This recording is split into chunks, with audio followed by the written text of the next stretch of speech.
लोग देखिएगा अपने मोबाइल स्क्रीन पर, मैं इसको फॉर्मुलेट करके मतलब इसको कैसे एग्जीक्यूट करना है, कैसे एक्स लिखना है, ये हम लोग देखेंगे। ठीक है, मतलब इस इक्वेशन को हम लोग डिफरेंशिएट करेंगे। ये हमारा इक्वेशन है, ये हमारी क्वांटिटी है, जिसको हम लोग x के करस्पॉन्डेंस क्या करेंगे, डिफरेंशिएट करेंगे। ठीक है, तो सबसे पहले हम देखें, यहाँ पर हम देखते हैं कि हमारे दोनों पार्टिकल्स मतलब दोनों वैल्यू आपस में किससे, इनटू से, दोनों एक दूसरे से क्या है, कनेक्टेड है।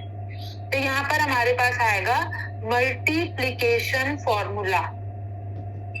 ठीक है, किसी भी ऐसी वैल्यू जहां पर मल्टीप्लिकेशन से कनेक्टेड है उनको जब डिफरेंशिएट किया जाता है तो उन पर मल्टीप्लिकेशन फॉर्मूला अप्लाई किया जाता है। ठीक है, अब मल्टीप्लिकेशन फॉर्मूला क्या बोलता है, पहला कि पहले फंक्शन को, फर्स्ट फंक्शन, अब ये फंक्शन क्या होता है, ठीक है, तो हम समझते हैं फंक्शन क्या होता है। फंक्शन ऐसी क्वांटिटी या ऐसा वेरिएबल जिसको हम फॉर्मुलेट करने वाले हैं। ठीक है, आया समझ में? फॉर्मुलेट करना मतलब देखिए, इसको नॉर्मल एक और एग्जांपल से समझते हैं। जैसे मान लीजिए मैंने आपको दो क्वांटिटी दी है, a equals to 2 and b equals to 3। ठीक है, और मैं बोल रही हूँ आप इसको ऐड करिए। ठीक है, इन दोनों वैल्यू को आपस में ऐड करना है, तो आप क्या करेंगे, बेसिकली आप कैसे लिखेंगे, a प्लस b, ऐसे ही लिखेंगे? Yes ma'am. लिखेंगे कि नहीं? तो a प्लस b क्या हो रहा है कि हम दोनों को ऑपरेट कर रहे हैं, और ऑपरेट करने के लिए हम क्या यूज कर रहे हैं, इसका ऑपरेटर का। प्लस क्या है, एक ऑपरेटर है। जब इन दोनों पर हम इस ऑपरेटर को अप्लाई करेंगे, जैसे कि a की वैल्यू क्या है 2 और b की वैल्यू क्या है 3, तो 2 प्लस 3 हमको क्या मिलेगा 5। मतलब फॉर्मुलेट होकर, ऑपरेट होकर कोई ना कोई एक ऐसी वैल्यू हमको दे रहा है जो दो अलग अलग क्वांटिटी के प्लस होने पर हमको मिली है। तो जो फंक्शन होते हैं उसको हम कैसे डिफाइन कर सकते हैं, फंक्शन का मतलब है कोई टास्क का परफॉर्म होना, उन्हें हम फंक्शन कहते हैं। जहां पर कोई भी क्वांटिटी फॉर्मुलेट होकर कोई ना कोई मीनिंगफुल रिजल्ट हमको देती है।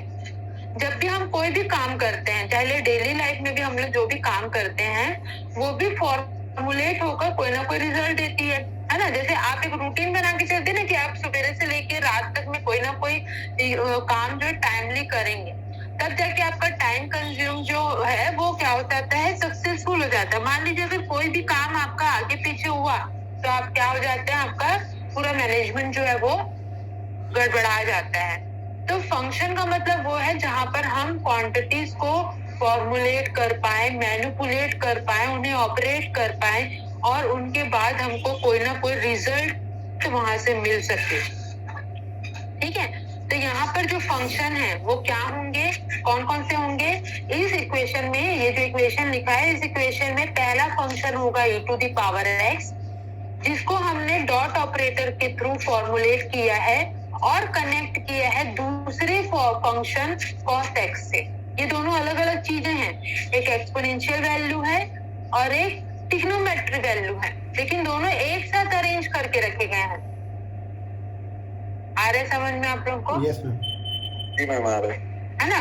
तो दोनों को हम फॉर्मुलेट किससे कर रहे हैं, डॉट ऑपरेटर से। डॉट मीन्स यहाँ पे डॉट जो है मैथमेटिक्स में वो मल्टीप्लिकेशन को शो करता है, तो ये डॉट ऑपरेटर के थ्रू फॉर्मुलेट किए गए।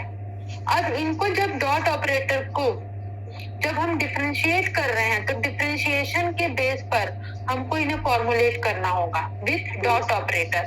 तो उसके लिए हम मल्टीप्लिकेशन फॉर्मूला पढ़ रहे हैं जो डिफरेंशिएशन का है, जिसमें फर्स्ट फंक्शन हमारा क्या बनेगा, e to the power x, मतलब फर्स्ट फंक्शन हमारा ये है, और सेकंड फंक्शन हम किसको मानेंगे, cos x को।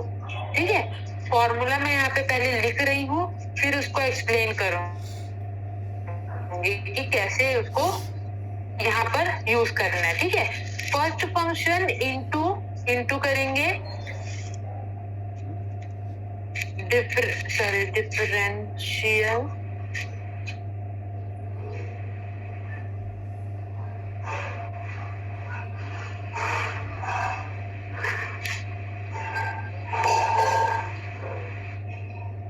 एक मिनट मैं लिख लेती हूँ, फिर आप लोगों को दिखाती हूँ, ठीक है।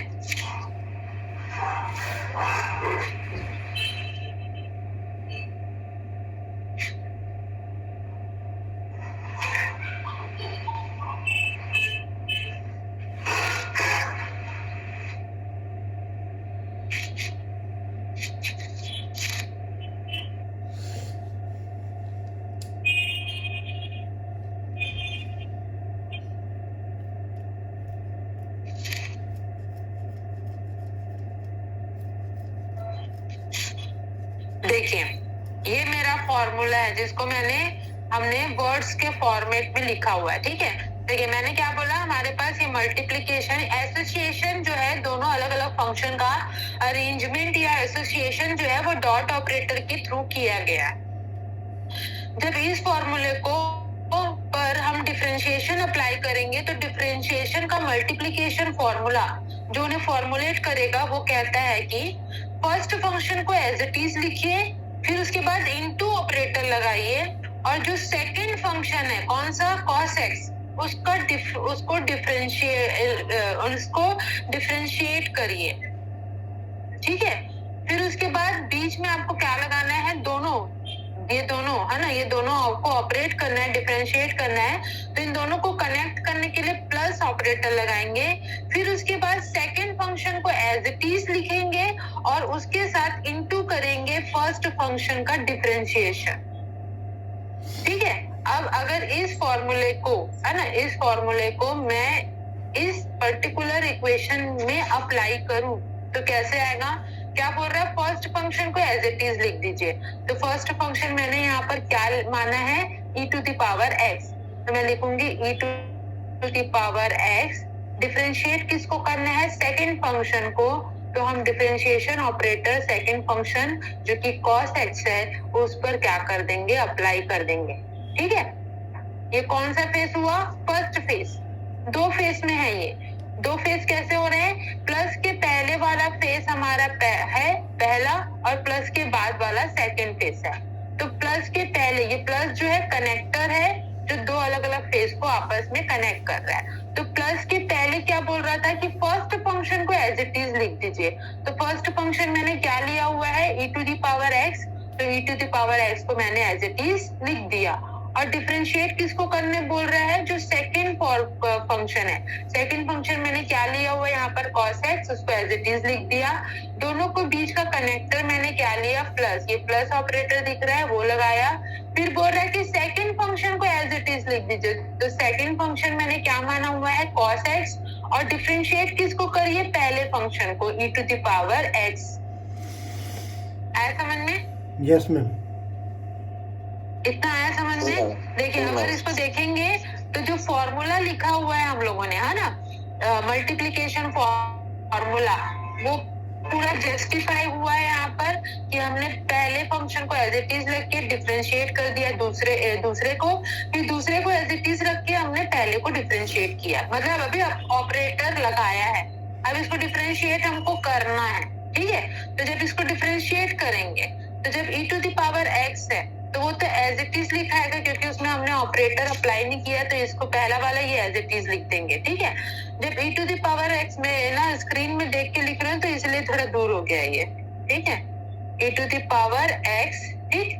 cos x को डिफरेंशिएट करेंगे तो आपका डिफरेंशिएशन फॉर्मूला, ठीक है, मैं आप लोग को दिखाती हूँ। ये देखिए cos x का डिफरेंशिएशन फॉर्मूला होता है, जब इसे डिफरेंशिएट किया जाता है तो आंसर आता है -sin x। तो हम यहाँ पर cos x को जब डिफरेंशिएट कर रहे हैं, ये जो cos x है इसको जब डिफरेंशिएट करेंगे तो हमारे पास क्या आ जाएगा, -sin x प्लस, अब cos x को वैसे ही लिखना है क्योंकि तो इसको डिफरेंशिएट तो कर नहीं रहे हैं, cos x।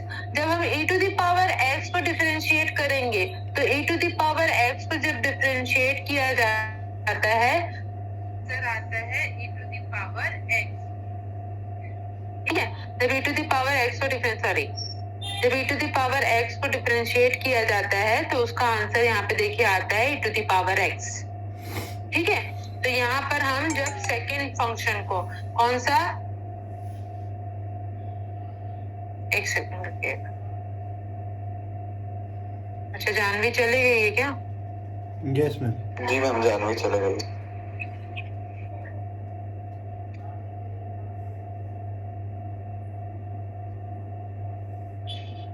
ठीक है, जब सेकंड फंक्शन क्या है हमारा e to the power x, इसको जब हम लोग डिफरेंशिएट करेंगे तो हमको आंसर क्या मिलेगा, e to the power x। ठीक है, अब हमारा डिफरेंशिएट होने के बाद हमको ये इक्वेशन मिला है। तो अगर आप देखें तो इसको ऐसा लिख सकते हैं क्या, मैं यहीं पे लिख रही हूँ, दोनों में कॉमन क्या है, दोनों साइड में अगर देखें तो कॉमन क्या दिख रहा है आपको, e to the power x। e to the power x है ना। तो हम इसको ऐसे लिख सकते हैं क्या, e to the power x को कॉमन निकाल देते हैं, है ना। ब्रैकेट के अंदर हम ऐसा लिख सकते हैं क्या, जो पॉजिटिव वैल्यू उसको पहले लिख देते हैं cos x, और जो निगेटिव वैल्यू उसको बाद में लिख देते हैं माइनस sin x। ऐसे लिख सकते हैं, है ना। Yes ma'am. तो ये जो आंसर है, ये जो आया है, ये हमारी वो क्वांटिटी है जो कैलकुलेट हुई है, और ये हमारा क्या बन गया है, आंसर।